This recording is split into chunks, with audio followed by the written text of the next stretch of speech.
Thank you, Teresa, for that introduction. That's going to touch on basically everything I have to say. So Teresa said it better. And I'm so delighted to be here. I have done a bunch of these Southern California literary festivals in the last month, all of which have been organized by women and predominantly attended by women. And I have to say, I am blown away, not that I didn't know this, but by what women can do. And I wish the rest of the world knew exactly how wonderful each of these festivals were, and I wish women had taken over a lot earlier, because this is phenomenal.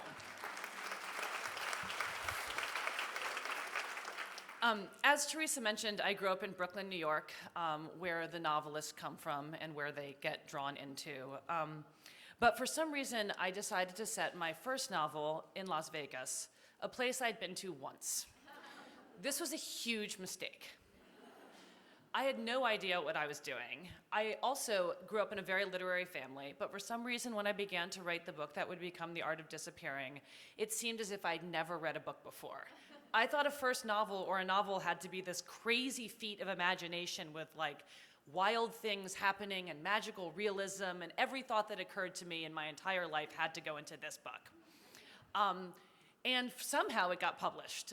It is a book in which I wrote about things I knew nothing about, like fabric design and, magic. And, it didn't make a lot of sense, and it wasn't successful by any stretch of the imagination, but I love it because it's a weird representation. It's like having a CAT scan of my brain at 26 years old, which I can't wait for my daughter to read it. I'll think, this is what your mom was like. She's kind of a mess. The book was published. My agent said, maybe you don't want to publish this, you have a choice. I thought, well, why would anyone not publish a book? I'm never to get to do it again. Nothing happened. There was a dead silence from the world about The Art of Disappearing. It did not set the world on fire, and I had to start over. Like any good novelist, I had no idea what to do for a next book, so I called my mother. And she said, well, why don't you write about what's going on outside your window? Which I took to heart for whatever reason.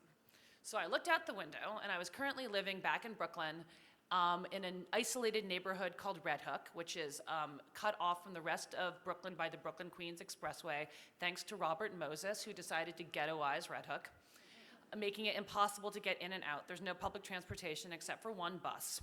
So I looked outside the window, and across the street was the bar I spent all my time hanging out in. And for this one time, I wasn't at the bar, I was at my desk.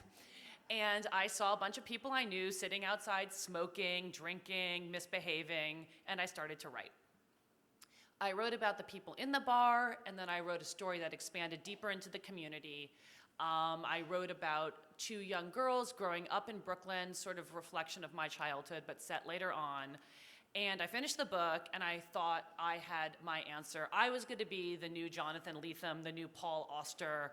I was going to be one of these hard-edged, predominantly male Brooklyn novelists who feel compelled to write about Brooklyn. I'd made my contribution, and this was going to happen for me. And I sold the book very quickly, and about a couple months later, my editor, who's Southern, she sent me a cover, and I looked at it, and I thought, well, it's rather dark. Why is the cover so dark? And she said, well, hold on. What do you think about this cover? Just try to imagine it with a big old quote from Dennis Lehane on it. And I thought, why the hell would Dennis Lehane blurb my book? And I asked her. And she said, well, honey, you wrote a mystery. This was news to me. I didn't tell her what I thought I'd written. Which was, the female Jonathan Lethem exploration of, drunk people in Brooklyn. She said, well, what do you think you wrote? Two girls go missing on the first page. You find out what happens on the last page. And all my dreams of winning the National Book Award flew out the window at that moment. But I had one question, which was, will it be sold in airports? It's incredibly important to me at that point to salvage something. And it turns out mysteries do get sold in airports. It's very exciting. That's my measure of success, is seeing my book in Newark. So it was, maybe mislabeled a mystery, and I ran with it. Because what I realized is the community of mystery authors is fantastic. Most of the exciting writing in the mystery crime genre is being done by women right now. It is so exciting to be part of this world. I met women I'd never, people are writing, much more positive crime novels where like women are no longer just victims. Have agency, and the people I met are just some of the most kindest, less competitive authors, and it's such a welcoming world. And I was really thrilled to be part of it. But the problem is, if you write a mystery, you probably should write another one. And my editor told me this. She said, well, maybe you could have something mysterious happen. And I said, well, this is a problem because I really don't know how to write a mystery. It was a total fluke the first time. She said, well, maybe you could make someone disappear.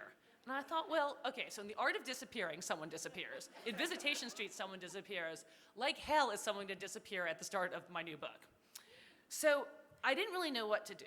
And while Visitation Street was coming out, I'd moved to Los Angeles from Brooklyn, which is difficult for me as a writer because I feel compelled after that horrible experience writing about Las Vegas, a place I didn't know, to write about the place where I live. And writing about Brooklyn came very naturally to me because I'd grown up there. Writing about Los Angeles is a really different kettle of fish. There used to be in the LA Weekly a March Madness bracket about Los Angeles writers, like who got LA better? Is it Walter Mosley or Joan Didion? Is it Michael Connelly or, Nathaniel West? And then people would vote and the better writer would move on, who got Los Angeles. And I thought, well, that's just horrible. I don't want to be on that chart losing, I'm an ex-professional athlete, so losing in any sort of bracket formation is highly unacceptable. So I didn't really know what to do because I knew I had to write about where I was. And the world does have enough books about Brooklyn, please. Maybe I'll move back and write another one, but I wasn't gonna go back to that well too quickly. LA was weird, you all know that. I don't need to tell you. It is great and unknowable, and it doesn't have a set locus, it doesn't have a center. And coming from Brooklyn, where you sort of are with people in the community all the time, you're on the subway, you're on the street, you're walking, I just couldn't quite find my place in LA. And I realized, the one commonality in LA, the one thing that doesn't discriminate by race, gender, class, age, is traffic. Everyone sits in traffic, no matter what. Everyone commutes in traffic, and for one period of the day or two, everyone is experiencing the same thing. We're all listening to the same stuff on the news. People talk about the traffic report. I've never seen such a city beholden to a radio station, KCRW. It's like everyone knows what's on KCRW. So I was driving downtown, and I remembered something that had happened when I was a kid. A bunch of my friends worked at a nightclub in Manhattan called the Limelight, and they had come home and were having some sort of, let's just say, after party. And a young man who was with them had a psychic breakdown or substance-related breakdown, had taken off his clothes and ran from the house and ran across the Brooklyn Bridge naked and was hit by a car and killed. And I heard this story two ways. I got to school, and my friends told me what had happened, and they were very upset. But I'd also heard it earlier in the day from some sort of older women at my athletic club who had been jogging across the Brooklyn Bridge and had witnessed this accident. And they were horrified. This drug addict had run across the bridge, and it was this huge disgrace, and it was just, how horrible. But they weren't sad. They were horrified. And my friends were sad. So I became interested in how an event can transform based on who's witnessing it. And what a better place to see. This guy had moved across Brooklyn from this apartment across through really nice Brooklyn Heights and onto the bridge. So I was sitting in traffic one day, and I thought, well, what if someone naked was running along this freeway? That event would be translated as the news rippled across from car to car to car, then to the radio, then to the news helicopters. How would that event transform as it spread across the city? So I had the opening to my book, and he disappears. So then I'd satisfied the crime element. I had nothing else. I don't outline anything. And many calls to my parents later, many tears. They're like, just figure it out yourself this time. And my mom said again, well, what's going on outside your window? And I thought, oh, this again? Okay. Well, I had moved to the Arts District, which is, if you know the geography of downtown LA, there's downtown LA, and then Skid Row, and then the Arts District, moving west to east. And I still played squash all the time, and my squash club is in downtown. So I would go from my apartment to downtown LA at once or twice a day. And often I took my bike, and sometimes mostly I drove though. And I would commute straight through Skid Row at least twice a day. And I'd drive up 7th Street and back on 6th Street. And, at first Skid Row appeared to me to be a chaotic collection of tents and people falling down on the street, passing out, unable to help themselves. It seemed dirty. Well, it is dirty. But it just seemed chaotic and more like a refugee camp than, any sort of social organization. But as I began to spend more time looking, I noticed there was a method to the madness. There are people who sleep in the same places, who establish tent communities that are organized around a principle, be it whether they're all from El Salvador or they're, trans or they're activists. Currently, right now on 7th Street, there's a collection of tents and there's a big sign. It says Los Angeles Homeless Writers Collective. I'm dying to poke my head in there.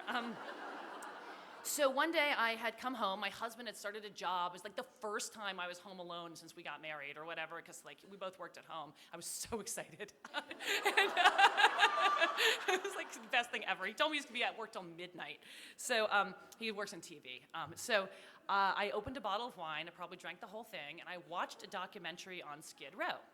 And this bottle of wine emboldened me to email this email at the end to get involved. And I had it's this Dutch courage. I was super excited, and then in the morning kind of ugh, that was a bad idea. But they had responded. So, and I had an email saying, will you come down to Skid Row and teach creative writing? And I thought, oh God, I better do that. I think that would be really bad karma if I didn't follow up. So I went, and I met, the place that I'd emailed was called LAMP, which stands for Los Angeles Men's Project. And they've changed the name to The People Concern. And I started to teach creative writing there almost immediately at the LAMP Art Studio, which is now called Studio 526. So I was nervous, I had no idea what to expect. And I walked into the class, and I didn't think I was in the right place. The people I met, they didn't look homeless. I had such a traditional view of what homelessness looked like, A lot of what you see on the street are the people who either have chosen to live on the street, which a lot of people do because society has let them down, or they are unable to figure out the paperwork to get housed, or they like the action out there. There are people who like the chaos. But the people in my class were not entirely like that. Some of them did live on the street, some lived in their cars, but many of them had been housed or gotten housing in the SRO hotels or low-income housing or emergency shelter. Many of them are older, 50 to 70, often college educated. Some of the writers in the workshop were college students. They went to LACC, Los Angeles Community College. That was difficult to confront. But they were all literate and willing to write, even if English wasn't their first language. And I had to quickly reconfigure what my thinking was on homelessness. And suddenly I realized that, homelessness isn't, when you're in Skid Row, you see one face of it, which is predominantly African-American men who tend to sort of occupy more of the space on the street. There's a huge push to get women and children off the street. And so people have this sort of, very, and often people on the streets are on drugs and or mentally ill. And a lot of the people I work with are on drugs and mentally ill, but have figured out a way to to get help or to create or to do whatever sort of therapy they need. So I started teaching, and I realized that it doesn't take much to wind up in Skid Row, and I consider myself incredibly fortunate that I haven't done something stupid like set a fire or drive too fast down the street or hit someone with a car. One small step can just derail your life, in ways you can't imagine. We're also fortunate that we've kept ourselves together. There's a guy in my workshop, he worked as a activities leader in a retirement home. He has a degree in art therapy, and he'd set a fire accidentally one night, and his whole life derailed from there. He had restraining orders against him, and that led to drugs, and it led to a million things. And I just thought, well, All you need is one small step to go off the rails. And a lot of the people I worked with, had just made one small mistake, whether it was intentional or unintentional, or whether it was, violent, or, someone I know, one of my students, she was going to college, and she's older, she was in her 60s, and she was going to art school in Chicago, and, she sold all her stuff, and then they couldn't find her transcripts, and they revoked her tuition, and she came back with nothing, and she realized I shouldn't have sold all my stuff, So I realized that what I was really writing about with this naked guy running through traffic was someone who's made one small mistake who's derailed his life. And I suddenly realized that, this was going to be a book set in Skid Row. But I have to be careful because when you live in Skid Row or affiliated with Skid Row, and you must say in Skid Row, not on Skid Row, because Skid Row is a neighborhood, it's a community. On Skid Row takes away your agency. In Skid Row is, gives you a choice. What I wanted to write about was, what I have to be careful about is when you're in Skid Row, the only thing that belongs to you properly is your story. And that's some of these people, that's the last thing they have, that's theirs alone, that no one's taken from them. So I'm not taking their story. And I had to be very careful to write about people who were interlopers, who were passing through, which is a lot of people in Skid Row, because for the most part, no one's story starts in Skid Row. It starts somewhere else. And then it detours through Skid Row. And if you're lucky, which many people are, you do move on. So my story, Wonder Valley, was the story of 5 people who've all made, I think it's 5, sometimes it might be 6, I should count. I can't remember. And about 5 people who've all made a tragic misstep in their lives. I realized I hadn't planned it that way, but that's what had popped out. Sort of like what Paula was saying, this magic you find when you're writing where things are occurring to you and you didn't really quite realize it. So all my characters had made a tragic misstep in their lives that had detoured them through Skid Row. And that's how that novel came together, with many tears and many, frantic late night calls to my parents saying, I'm never writing again. And please never tell me to write what's going on outside my window because it's chaotic and kind of terrifying. I continue to teach in Skid Row with my group there, though we've tried to inspire the group to become more autonomous. Some of the members do run the writing workshop when I'm away. We have a zine, which is like a homemade magazine, usually made by like 20-year-olds. So we're the oldest zine makers in the entire world. We go to LA Zine Fest, which is like 5,000 tattooed 20-year-olds with like anger management, and like who are anger against the world and dark glasses and grumbling, and my fun group from Skid Row. The zines are distributed in libraries all across LA and all across the world, in fact. And we've partnered with an online literary magazine to publish work from Skid Row, though the work often has nothing to do with Skid Row. I do not require people, I'm not an art therapist, I'm not a social worker. People can write whatever they want, and they often do, and it's lovely. It provided a very fertile ground for writing about, and it sort of helped me realize that even in the most seemingly denigrated circumstances, there is a kernel of joy and beauty, and as a writer, it's your job to find that and to shine a light into places where a light does not often penetrate. And Skid Row is definitely one of those places now, so more than ever. It is a place where there is joy and beauty, where there's art and creativity among the sort of visible desperation, where people do really help each other out, where you'll see an ad hoc barber shop on the street, or people getting married in Gladys Park and having a real wedding, and how this community shines despite all of the attempts to curtail it. Recently, the Downtown Business Improvement District voted against, somehow banned Skid Row from forming their own neighborhood council, which would clearly have given them too much power, given them a vote. So that's sort of how I found my way to write another crime novel. The problem is now I have to sort of write another crime novel. So if anyone has any ideas that don't involve someone going missing, I'm all ears, because it's not really my forte. Anyway, this thing's about to beep. So before it beeps, I'm going to stop it, because that's a little terrifying. And, okay, so questions?